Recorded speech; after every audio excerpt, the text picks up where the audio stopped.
ሰላም እስር ቤት ገባች። ብሌን እንግዲህ እኔ የእናንተ የወንጀል ተባባሪማ ልሆን አልችልም በማለት እንግዲህ ለፌዴራል ፖሊስ ደውላ ሁሉንም ነገር ተናግራለች። አንድ ወንጀል የሚጠቁማቸው አለ። ወንጀልም የተፈጸመው እንግዲህ አዲስ አበባ 22 አካባቢ ነው። በዛ ቅጽበት እንግዲህ አንዲት ምስኪን አልማዝ የምትባል ሴት ነበረች። ታዲያ ይችን አልማዝ የምትባል ሴት እንግዲህ የኔ እናት ናት ብለው ካስተዋወቁ በኋላ በመጨረሻም እንግዲህ ገለው ቀብረዋታል። ገዳዮቹ አልማዝ ሟች አልማዝ ስትሆን የገደለቻት ደግሞ ሰላም እንዲሁም ደግሞ ቃል እና ዳጊ የሚባሉ ሰዎች ናቸው። አዎ ደግሞ የረሳሁት ነገር በኃይሉ የሚባለው ዋና የዚህ ጉዳይ አስፈጻሚ ሲሆን እንዲሁም ደግሞ ወንጀሉ እንዲቀነባበር አድርጎ ሌላ ቦታ ወስዶ እንዲቀብሯት ያደረገውም እሱ ነው። እና መቃብሩን ሁላ ጠቁማቸዋለሁ። መቃብሩ ከዛ አካባቢ ይገኛል በማለት ለፌዴራል ፖሊስ እንግዲህ ነግረዋለች።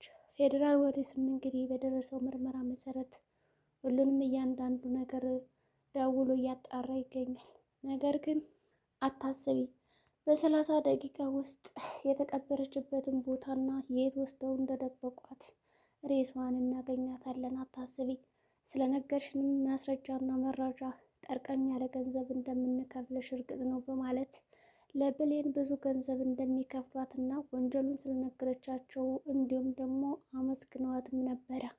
ይሁን እንጂ ብሌን አይ እኔ ትክክለኛ ሕግ እንዲገኝ ነው እንጂ የምፈልገው ይህንን በጣም አሳዛኝ የሆነ መርዶና ዜና ስነግራችሁ ከእናንተ ገንዘብ ወይም ደግሞ ጥቅም ፈልጌ አይደለም።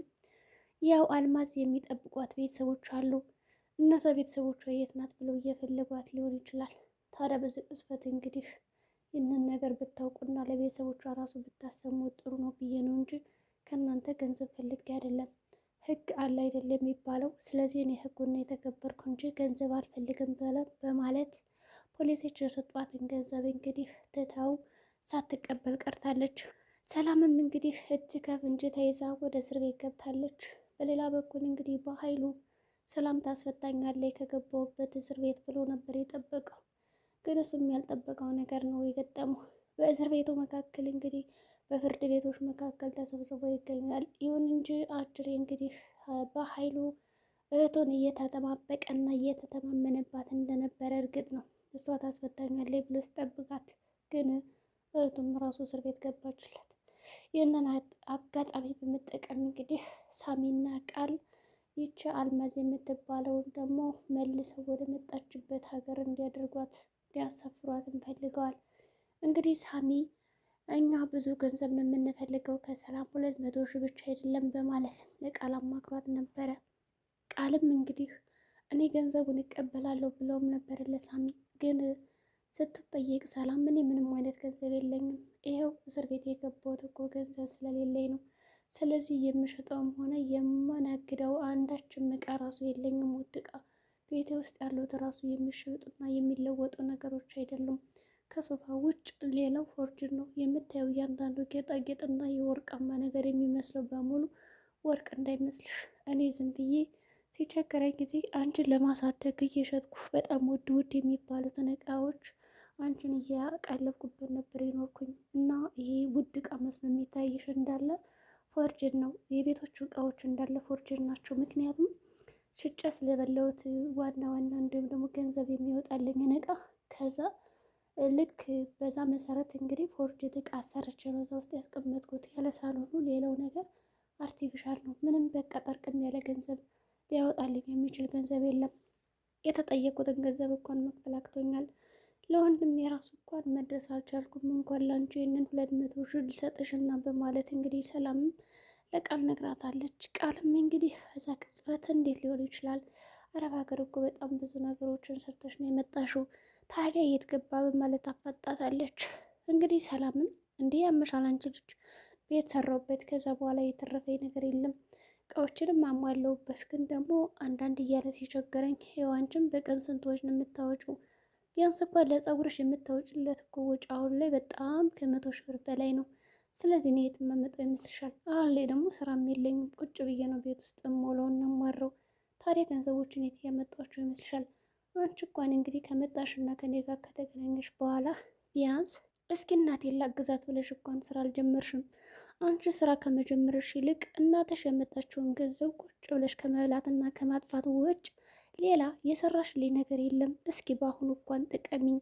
የእውነት አንቺ ልጄ ከሆንሽ እና ትክክለኛ ልጄ እንደሆንሽ እንግዲህ አምናለሁ። እርግጥ ነው ግን ደግሞ እስኪ ወጣ እያልሽ አንዳንድ ስራዎችን ስሪም ብላት ነበረ።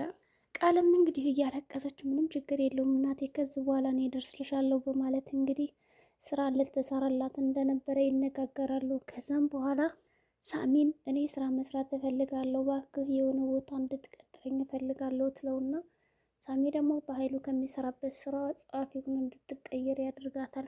አሁን በኃይሉ እስር ቤት ስላለና መውጣት ስላቃተው ስለዚህ በኃይሉን የምናስፈታበት አንድ መንገድ እኔና አንቺ መፈለግ አለብን በማለት እንግዲህ ሁለቶች የሚነጋገሩና በኃይሉን እስር ቤት ካስፈቱትም በኋላ እነሱ የሚፈልጉትን ገንዘብ እንዲሁም ደግሞ በቀላሉ የትም አምጥቶ የትም እሱ ገንዘቡ አይጣምና ይሰጠናል ብለው ስላሰቡ ሊያወጡት ወይም ደግሞ ሊያስፈቱት ተስማምተዋል። በኃይሉ ግን ሳይቀድማቸው ልቅደም በማለት እሱ እያንዳንዱ ወንጀሉን እንዲሁም ደግሞ ማን እንደጠቆመበት ተናግሮ ለተወሰነ ቀን እንግዲህ ተፈቶ ይገኛል። ያው ለ14 ቀን እንግዲህ በውጭ ሆኖ ጉዳዩን እንዲከታተልና የከሰሰውን ሰው ደግሞ ማን እንደሆነ ለማወቅ የሚረዳውን አንዳንድ ነገሮች ጠቁመውታል ፖሊሶቹ። ከዛ በተጨማሪ የተወሰነ ገንዘብ ሰጥቷቸው እንግዲህ ወጥቷል። አልማዝም እንግዲህ ገንዘቤን ካልሰጣችሁኝ እኔ በእርግጠኝነት እናገራለሁ ለሰላም ብያለች ነው። ሰላም አሁን ላይ እስር ቤት ናት፣ ስለዚህ ብትናገሪም ማንም አያምንሽም ብሏት ነበር ቃል። ነገር ግን ምንም ችግር የለውም እናንተ እስከ ነገ ድረስ ብላችሁኛል፣ ይህንን ቀን እታገሳችሁና ከዛ በኋላ ግን እውነቱን ወይም ደግሞ ገንዘቡን ካልሰጣችሁኝ እያንዳንዷ ነገር እንደምናገር እኔ ተናግሬያለሁ። ቃሌን የጠበቅኩ እኔ ነኝ። ተደብቄም የኖርኩት እኔ ነበርኩኝ። ግን እናንተ ደግሞ ቃላችሁን ልትደብቁ አልቻላችሁም፣ ልትጠብቁ አልቻላችሁም። ስለዚህ እኔ ያለኝ አማራጭ እናንተ እያላችሁኝን እያንዳንዱ ህግ ስለፈጸምኩ ካሁን በኋላ ደግሞ ወስደው እርምጃም ሆነ ምንም ነገር ተጠያቂዋ እኔ አይደለሁም በማለት እንግዲህ ለቃል አሳስባትም ነበረ። ቃልም እሺ በማለት እንግዲህ እየተርበተበተች ገንዘቡን እየፈለገች ትገኛለች። ግን ቃሉ ገንዘቡን የት እንደምታመጣው ግራ ገባት ተብሏታል። በሌላ በኩል እንግዲህ ወይዘሮ ገኒ ለልጇ ስትል ታስራ ትገኛለች። እንግዲህ ቃል የደወለችው እና ሰላምን እናቴን ያሳዘቻት እሷ ናት በማለት እንግዲህ እሷን ከሳት ነበረ። ብሌን ምንም እንኳን ለፌዴራል ፖሊስ ደውላ እንደተገደለ ሰው እንዲሁም ደግሞ መረጃ እንዳቀበለች ቢታወቅም ተመርምሮ የተደረሰበት ግን ከገኒ ላይ ነበረ።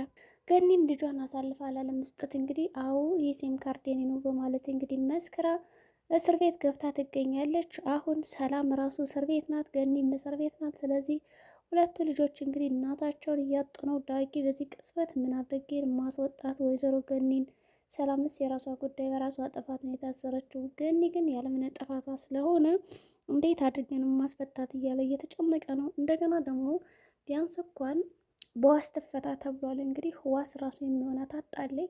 ዳጊ ቢያንስ እንኳን እኔ ዋስ ሊሆናትና ወይዘሮ ገኒ ከዛ እስር ቤት መውጣት አለባት እያለ ለብሌን ቢያማክራትም ብሌን ካሁን በኋላ አጠገቤ እንድትደርስ አልፈልግም፣ የራሴን ችግር ራሴ ፈተዋለሁ፣ ይህ ሁሉ ጣጣ የመጣብኝ በአንተ ምክንያት ነው በማለት እንግዲህ ዳጊን ከስሯ እንዳይቀርባት አድርገዋለች።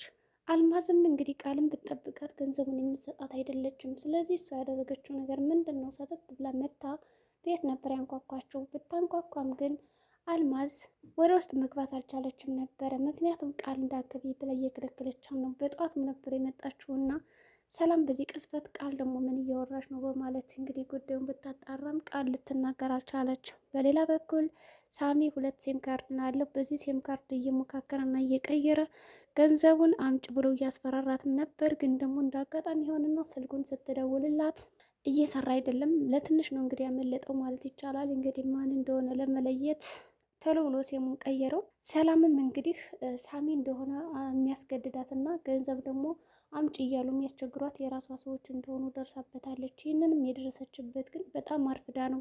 እስር ቤት ከመግባቷ በፊት አውቃ ቢሆን ነገር ይህን ሁሉ ጥንስስ በእርግጠኝነት እስር ቤት አገባም ነበረ።